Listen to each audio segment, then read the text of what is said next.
Hi friends, strangers, internet.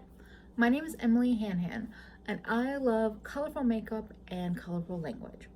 Today we're here with another new makeup nonsense bingo. If you haven't seen this kind of video before, this is one part new makeup releases meets one part bingo game meets one part drinking game. I do this video in collaboration with Theresa is Dead, and our videos go live at the same time. We are aiming for every 2 weeks Sundays for uploads. That's not a hard and fast rule, but just so everyone knows kind of moving forward, that's generally what we're aiming for. So I just wanted to let everybody know that the next round of this bingo game is actually going to be a live stream on the Half Cousins podcast channel, which is a video podcast hosted by Georgia Harris and Lacey of Spooky Lips and Fat Hips.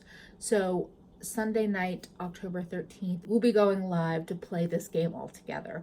So if you want to join, there's always a chat going. It's a lot of fun. I love it. I'm a patron. Like I love the podcast, and I really love both of the people behind the podcast. So I'll probably mention that again in a video before then, but I know a lot of you see these videos, so I wanted to let you know ahead of time. If you're a creator and you want to make a bingo video, I'll have all the information in the description box, and we have the bingo cards, you know, the hashtags we use, and a community playlist. And if you're not a drinker, think of it as picking whatever you would like to consume multiple times in one sitting. It could be good Christian tobacco, it could be a milkshake, hell, you could even do a slice of cake or make it a mukbang. I don't know. You could really do whatever you want. Just so everybody that's watching knows, I have some bourbon, vanilla Diet Coke, and if that sounds disgusting to you, that's fine. I am a trash person. Let me be my trash person. If that sounds delicious to you, come join my trash family. You're welcome here. Y'all, we are right in the thick of it. We are in the heart of holiday release time, and it's only September. So let's just get started.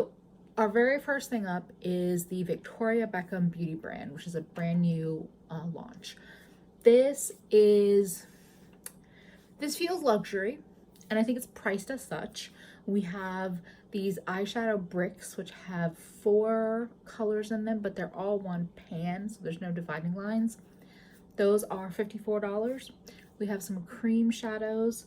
Those are $36, and we have some Kajal eyeliners, which are $26. I'm totally biased by Beauty News. They talked about this line in their, I think, most recent episode. Basically, it's a smart launch, but it's a boring one, and I agree with that. I think it looks pretty well done. They actually picked out some slightly interesting color stories for a couple of the products, but then they also included plenty of like good, basic, pretty things in the release. So it's not a release for me, but it's not a release that just makes me go, more bullshit on the market. So that's the Victoria Beckham line, and that's a new celebrity or influencer brand, so we're gonna drink to that.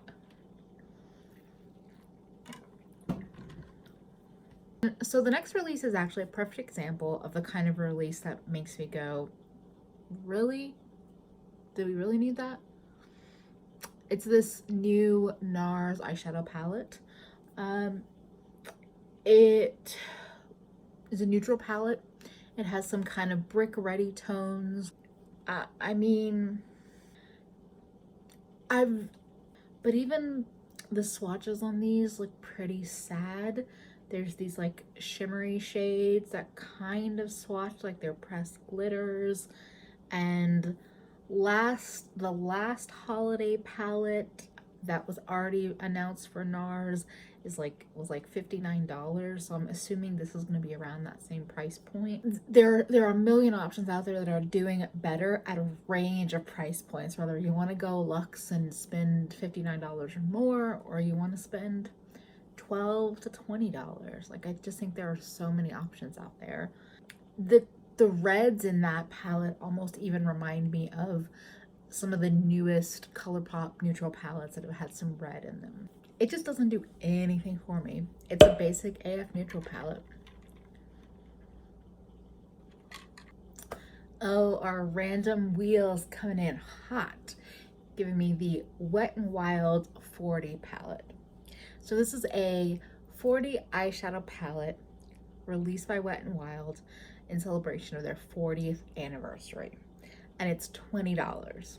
My general product thoughts are it's a basic rainbow palette, and just like I said last time with Colourpop, I'm not really happy seeing more brands going to big palettes. That's basically my thoughts on it. But there's this whole other side of it, which if you're watching this video, I'm sure you've heard the whole other side of it, which is James Charles freaking the fuck out because somebody dared make a 40 pan rainbow palette after he released his. The whole reaction just... So I said this on Twitter. So much of what he does makes me just think like that he thinks he's like the Christopher Columbus of the makeup industry, and that he's discovered this and discovered that and created this and done all this stuff when people have been here doing it all along. But he just thinks he's somehow the magical white man that has created and discovered all of this. Rainbow eyeshadows existed for a long time. Now, was it messy and kind of shady and Wet n Wild to just admit that it was a dupe and kind of nag him with like talking about that it was a dupe and talking about we didn't dupe the price, and also revealing that like Morphe just bought that palette from a manufacturer in China and giving that name? Yeah, that, like I said, that was messy, that was shady. But it was also a marketing tactic, and I feel like for Wet n Wild it worked. We'll see, but it feels like it worked. And I just I don't like sympathetically or empathetically feel bad for James in this situation, because not only does he have that Christopher Columbus attitude about him, but he also steals from small influencers, small creators all the time, and doesn't give credit until like pushed to do so. So I guess it's that whole Schadenfreude thing, and if I said that terribly wrong, my apologies. But that's how I feel. It's like I feel some joy in the misery or drama or whatever, and I'm a bitter Betty, and I'll admit that. For this palette, you know, I'm not interested in it. I don't even necessarily think it's a copycat in a lot of the ways that he blew it up to be, but honestly, it's just a rainbow palette. I'm just gonna give it a rainbow palette. Okay, so the next release up is the Dior Holiday Collection. This is a collection that looks like there's a firework theme to it. And then actually, when I was looking closer at it, it looks like it's almost a New Year's Eve themed collection rather than a Christmas or other holiday theme to it. That's an interesting spin on it. There's a couple of eyeshadow palettes that are their quints. And then there's another palette that looks like it's like a face, lip, and eye combo. Then there's some lipsticks and perhaps lip glosses and nail polishes. I don't know, I'm looking at a post from Makeup Crazy where they don't tend to give you all the details the way a Trend Mood or Beauty News might. My last few exposures to Dior based on like PR photos is that they're doing some colorful things and some interesting things in beauty. I'm not really drawn to them, I'm not really interested in buying from them, but it's cool to see a more luxe, like fashion house brand do things with some color kind of shot into them. I also think that they just picked a good combination of embossings for their products. Like I think that the fireworks with Happy 2020 is really pretty on the eyeshadow palettes, and lipsticks have some texture on the outside of the bullet. That seems to be a really popular trend, either texture or glitter on the outside of the bullet. Because of that, I'm gonna give it the spot on the card where we're talking about like, it's a basic product, but it's nice embossing, because it's really what's going on there. And we have a holiday collection that I'm annoyed at how much I'm drawn to it. So this is the Hourglass holiday collection. I think it's called the Ghost collection. The Ghost face palette is a 6-color face palette that's $80. There's a blush quad that's $58. A couple of their very slimline sleek lipsticks, like duo sets, that I think are $36, and then cream eyeshadow trio, that's $46. I'm really annoyed at how drawn to that $80 face palette I am. That palette has 2 of their ambient lighting powders in it. 1 kind of highlighting powder, 2 blushes, and 1 bronzer. I really like the formula of Hourglass's ambient lighting powders. And every time I touch one of their blushes in the store, I'm just, I like it. But I know that I don't need a 6-color face palette, but all of those colors really feel like they could work for my skin tone and also the kind of makeup I like to wear. I like pinky and punchy blushes. That's what we have there. The ambient lighting powders that are in there work for my skin tone. It's kind of the highlighter and the bronzer I'm not sure about, but it's on the top of my wish list. It's that product that I'm gonna swatch in store, and if it looks good, it's like the first thing in the next VIB sale on the wish list. The thing, I'm really torn on this collection because I think the packaging is so lackluster. I think that this whole frosted plastic thing that's happening in the packaging trends, because I see MAC has some blushes with that packaging too. Ugh, I don't like it. And so it's the thing that's holding me back from saying, yes, I'm saving up $80 for this face palette for sure, no questions asked. It's like, I am saving that money, but if I decide not to spend it, I'll get over it. Like, I'll be okay. Yeah. Something about Hourglass, that's one of those brands that they are definitely at the very top of my lust list for high-end luxury brands. I don't think it hits any spots on the bingo card though, so let's just keep moving rather than raving over something I don't even know if I'm gonna like. So the next release up are these Fenty glitter products.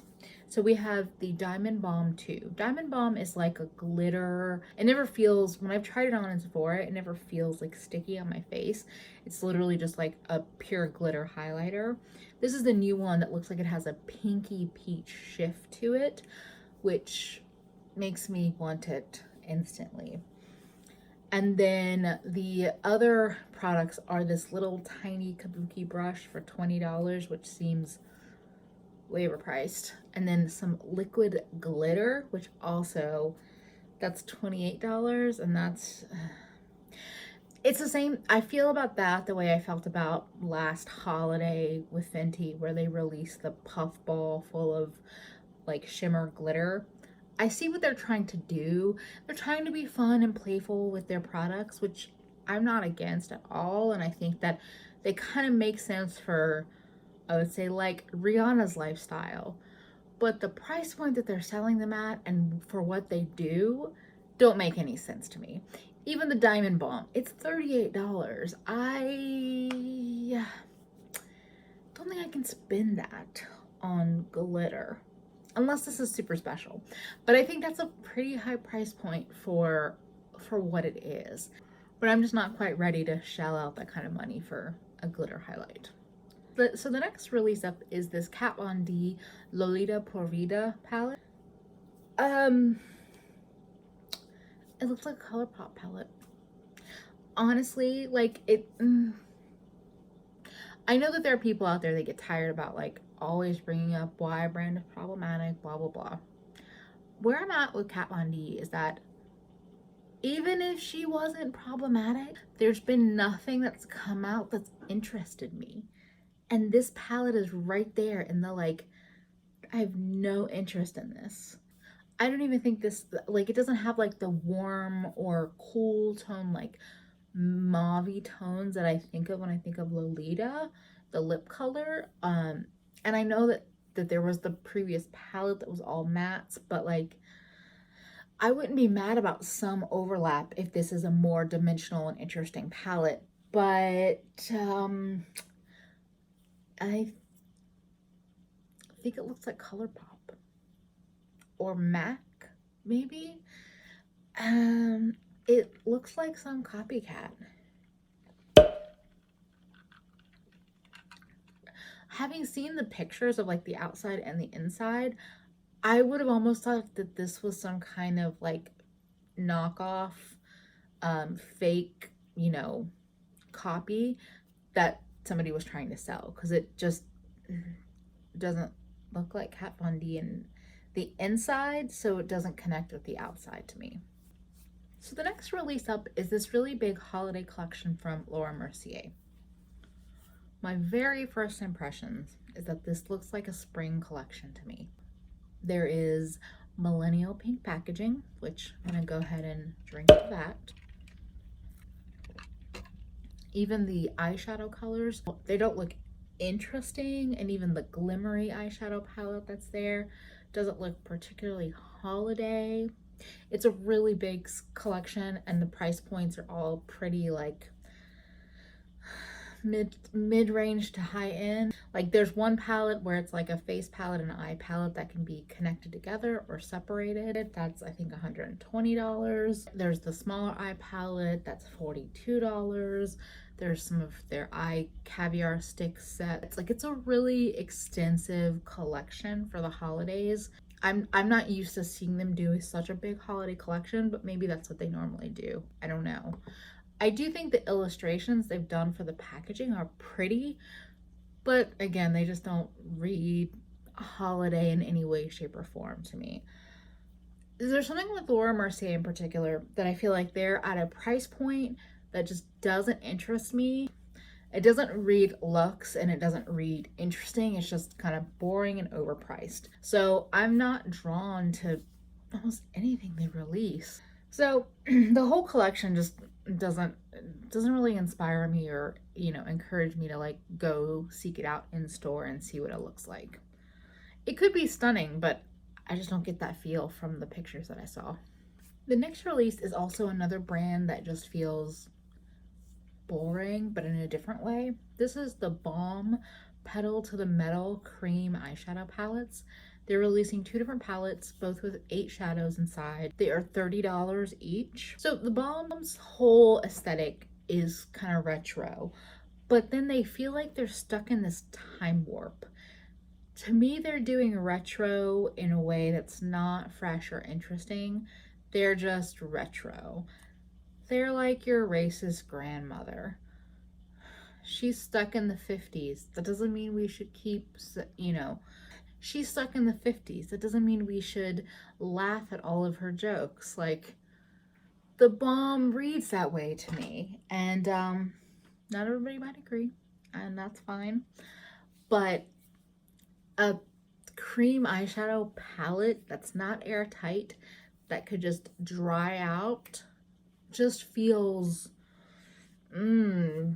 like a bad move. So there's two different palettes. One is very neutral, but also very deep tone. Like 4 of the 8 shades look very dark.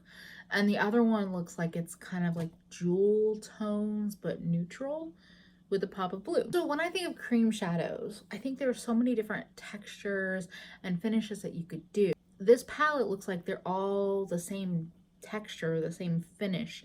They're just different colors. It just kind of feels like a yawn. It just feels like a yawn.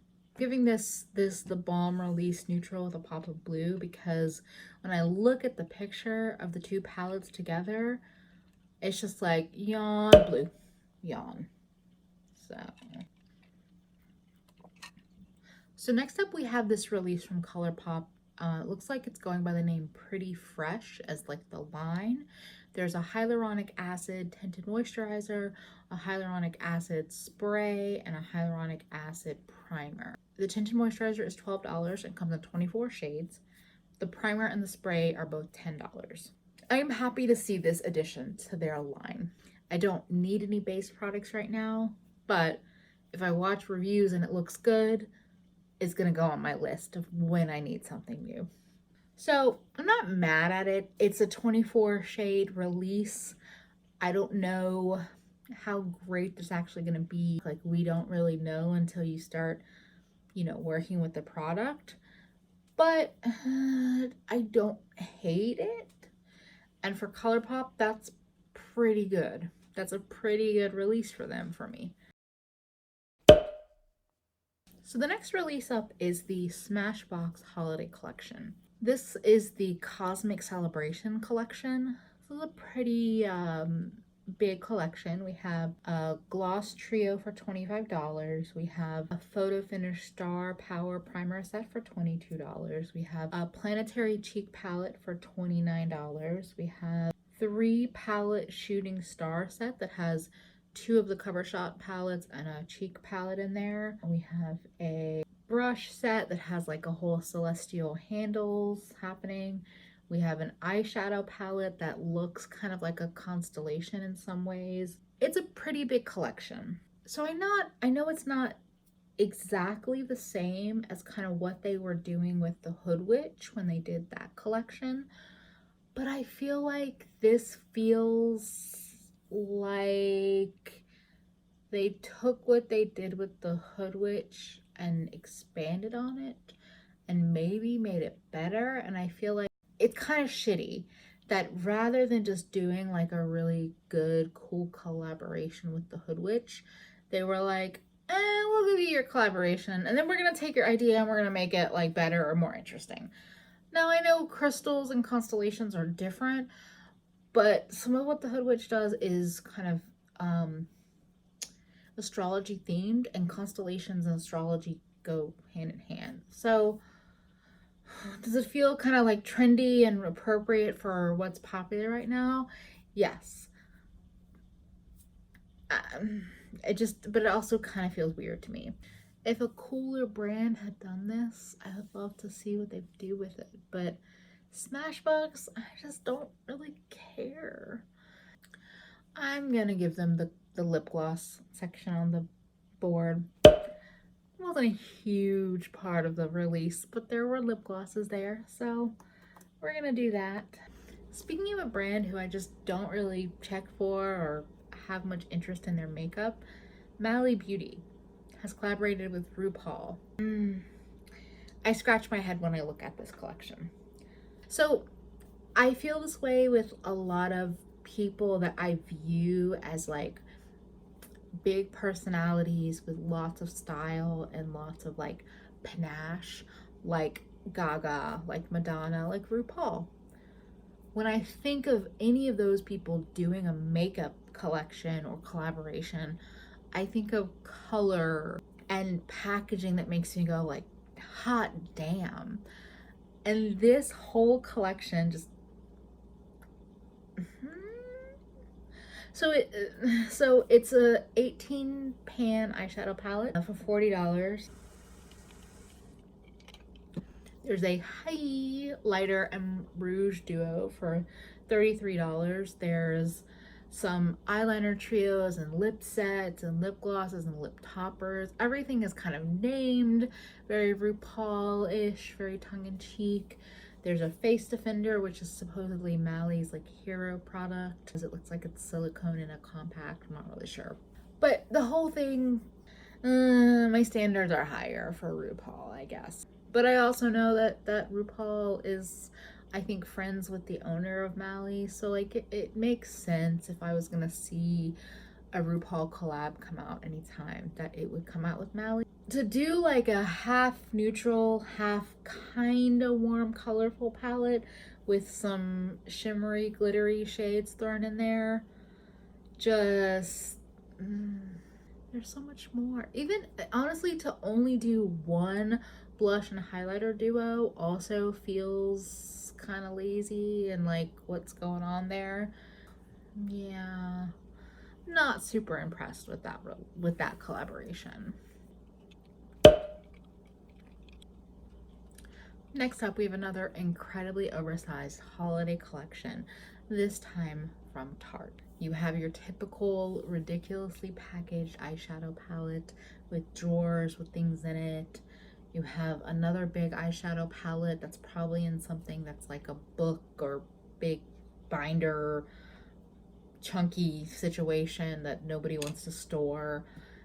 You have lots of different little sets with like a face and eye palette and lip gloss mascara. You have chrome paint sets. You have blush stacks that look like they're like inspired by Melt or something like that. All kinds of little mini sets. I mean, Tarte and Too Faced are like the king and queen of ridiculous holiday releases that are just never ending and just overflowing with products. I think this is the thing I keep hearing, and I agree. So there are things that we complain about, that a lot of makeup enthusiasts complain about, but I don't think they would continue to do those things if they weren't selling. So while I might not like this collection and I might not like what they're doing, doesn't mean there aren't people buying this stuff. Or how I might not like how much Colourpop is releasing and I find it kind of toxic and overwhelming, doesn't mean they're probably not selling. So I'm not surprised by these giant holiday collections. There's very few things in them that interest me. The things that I noticed were those blush stacks because I'm just curious to see what the packaging looks like in person and what the blush feels like. Because there's a shimmery blush and 2 matte in each stack. It's like 3 stacks and each stack has 3 shades in them, but you can only buy it in a set that has all 3 of them in there. And there's actually a set that has their chrome paints in it. I did look at that one because the price for that set was almost the same as the price of one of their chrome paints, and you actually got more product between the 4 pots than you do in one of the big chrome paint pots. So if I find that one in store and it looks pretty, you know, like it feels pretty, looks pretty, I could see myself buying that. I feel like with these big holiday releases, there's like little gems kind of stuck in there, but they overwhelm you with a lot of shit. So it's hard to kind of pick out the gems. And I just want to say, in case there's anyone who still happens to be watching this video and doesn't know this, the thing that I think myself and a lot of makeup lovers have issues with these holiday releases, especially brands like Too Faced and Tarte, is that they tend to change their manufacturing country, like country of origin, for these bigger releases. And they use countries where manufacturing or material cost or all of the above are less expensive. So it's not specifically saying that just because it's made in China means it's cheaper or lower quality. That's not at all true. But sometimes you'll see a brand might normally have products made in Italy or in the US or in some other country, and then they do a holiday release and now the country of origin is China or any other country. And that choice is not just like, oh, we just decided to change. It's, oh, we went looking for a place that can do this at a lower price point for us so that we can charge you the same price or maybe a little bit less, but bring in more money because they know everybody's going to be shopping for the holidays. So that's just, I just wanted to say it in case nobody has heard that. That's what happens a lot with these releases and these holiday things. So I'm always wary of just like digging right in and buying just anything. And on that note, I'm actually giving this collection a collab slash product that won't die, because I feel like these extremely oversized, oversaturated holiday collections won't die. So next up we have even more renditions of Makeup Revolution Tasty Palettes. We have the hot dog tasty palette, the popcorn tasty palette, and the coffee tasty palette, along with more of their little mini chocolate bar palettes. These tasty style palettes, I really like the packaging on this one. I love the top detailing, like it's foamy, rubbery, but not necessarily squishy.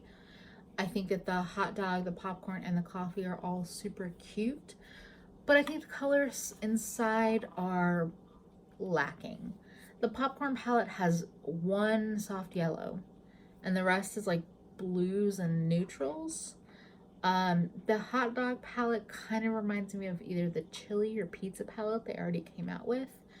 And the coffee palette kind of feels like a chocolate bar palette. Like, it's that kind of color story. So they don't draw me in the way Mr. Green did. They're fine, like cute packaging, but you know, I've used this palette like twice now, and I think it's fine. I think it's okay quality. It's not my favorite thing ever, but I don't hate it.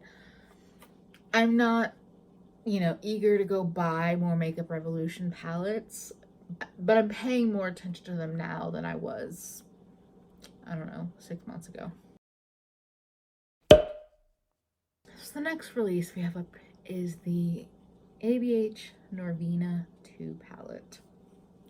Speaking of brands that go and get things manufactured in other countries to lower the cost of manufacturing, I believe it's the Jackie and the 2 Norvina palettes have all been produced in China, whereas they were previously, I think, made in the US. Again, I'm trying to just remind, like, I'm not saying like China and like, oh, anything made in China is bad. It's not that, but it's just that things are changing, and you know, ABH has investors. They need to make more money off of their releases. Actually, Sarah Hubler just talked about this in her like hot takes or hot tea video, in the kind of a business perspective of it, and that was really interesting, and I think it's worth a watch. But like, I get why they're doing it, but so things are changing in terms of ABH and the quality and the formulas. That's what I'll say. Whether it's better or worse, I don't know, because I haven't tried them. I'm honestly torn about this palette. I don't know if I love it or if I hate it. Seeing the swatches, I'm like, oh, it's really pretty. I really like it. But also, it's a rainbow palette. I don't know. Like, the thing that I also get really frustrated with these Norvina releases is they're online only palettes. So my perspective of like wanting to go in store and see it and experience it and decide from there, I can't do that. Now I can order it and then decide if I want to return it once I have it, but that seems like a huge loss on the ABH side of things, because if I return it, that's an instant loss for ABH no matter what.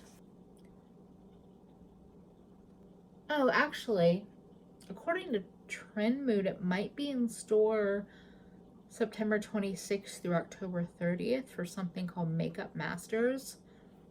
I don't know. I will go in store in that window of time to see it, because I'm curious. I'm always drawn to greens and yellows and pinks, but I'm less into the blue eyeshadows, so I don't know if this palette's gonna be worth it. Yeah, I kind of hate it and I kind of love it, and I don't know. I'm torn. And I think I already used all my like rainbowy palette spots, so we're just gonna keep going. So next up we have the Stila Holiday Collection. This is a 6-pan eyeshadow palette, a liquid lipstick mini set, a glitter and glow mini set and a full-size shimmer and glow set. So I used to think that the glitter and glows were like the very best thing ever. I really enjoyed them. I understand their popularity, but now that I've discovered indie single eyeshadows, I don't need glitter and glows. And I always look at the sets because I'm always like, oh, if there's interesting colors, like if it's a 3-pack and I can get 2 interesting colors and a neutral, I'll give you my money, Stila. This set though has a champagne and a caramel gold and then a purple. The liquid lipsticks are all neutrals. The 6-pan eyeshadow palette is like a pop of blue with some gold and silver and neutrals. It's just all, it's a meh. I'm gonna give those glitter and shimmer and glows a bundle deal that nobody wants, because I feel like every holiday release there's at least one color in every set where I'm like, why? Why that one? This is a quick one I'm gonna do. This is a BH Cosmetics palette with a pop star / makeup enthusiast Alicia Marie. I put this picture in the set of pictures mainly because I thought it was an interesting set of shimmers for a drugstore brand. It's not anything revolutionary, but I thought it was pretty. I don't know anything about that creator, but the fact that they specifically said that they're a makeup enthusiast in their Instagram profile, I thought, okay, well, you know, we'll see. I don't know. I mean, she has makeup pictures on her profile, so I'll give her that much. Like, it's an okay looking palette. If you don't have any super shiny reds or greens or purpley shades, they look pretty on her finger swatches. So the next thing up is the Fenty Glossy Posse Mini Gloss Bomb set. I'm annoyed at how much I want these. It's a 5-piece set. It has 1 original color and 4 new colors.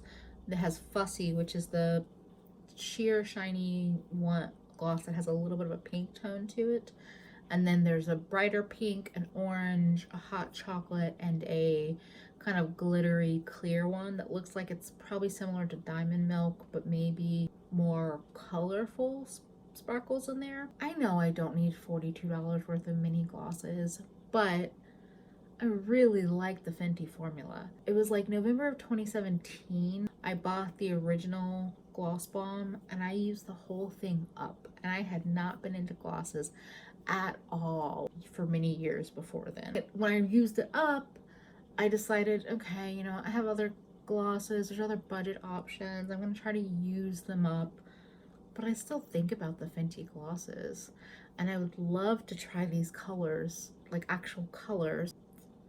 Yeah, I want it. It's a silly purchase, but it's probably gonna happen this year. One of those Sephora sales. And our next release up is the Charlotte Tilbury Starry Eyes to Hypnotize palette. This is a 12-pan palette that to me reads fairly neutral, but there's like 3 shadows at the end that feel like they're kind of party going out shades. There's a black, a gold, and a silver. It's very neutral to me. I think that the packaging is stunning and beautiful, but as much as I love my greens, I would have rather seen her do something with blue in that 3rd trio that would kind of tie it in with the packaging, because she has the silver in the palette with the silver outside, and I feel like she could have done some steely, like a steely blue matte and maybe a shimmery blue and then another neutral, to be able to like do a really blue silver eye, or just a silver eye, or just a blue eye, or neutral and blue. I'm saying blue a lot, even though I just said I don't love blue, but I think that I'm a fan of packaging tying in with the inside of the palette too. And that's where, besides the fact that it's a $75 palette that I'm not gonna buy, I just feel like there was something missing there. There's a disconnect. I really think from seeing the last 3 shadows that she put in the palette, if she had taken those and added one more sparkly or interesting kind of party shade, she could have just done a kick-ass quad, and it would be like, okay, you already have my other neutral palettes or my other quads. Get this super sparkly, like wham bam party quad and pair it with the other neutral palettes that I have out, and, you know, rock out on your holiday parties or New Year's parties, whatever. Something about those shades being in like their own little like kind of jewel box quad feels so much more special to me than buying a whole palette where like 6 of the shades are like, whatever, they're neutrals. There's some kind of more rosy tone neutrals and some kind of more warm tone neutrals. But I'm gonna give it to her. The packaging is extra AF. And on that note, we have hit bingo. Thank heavens we've hit bingo. I didn't want to like start the video with a negative comment, but this is the 3rd time I've done this video. It's been a rough day. So I'm done just in time because Veronica has come to say hi. I know what she's saying. She's saying, it's late. Shut the fuck up. I feel you. I feel you. You don't want to be on camera? Veronica and Tyrion are here now. Buddy. Oh, buddy. Come on, get out of the camera. Oh, hi. That's Veronica. She hasn't been on camera in a while. I know. We're almost done. We're almost done, okay? If you like this video and you have not yet subscribed, I would love to have you as a new subscriber to my channel. If you are already subscribed, thank you so much. Thank you to everybody for spending a little bit of your day with me. And I hope to see you again real soon. Bye, friends. Okay. Are you done? You want to get down? No, you're good now, right? See, you're good now. You're good now. So are you, Tyrion. You're good. Okay. Okay. Thank you. Thank you. Look at you looking at the camera like a king.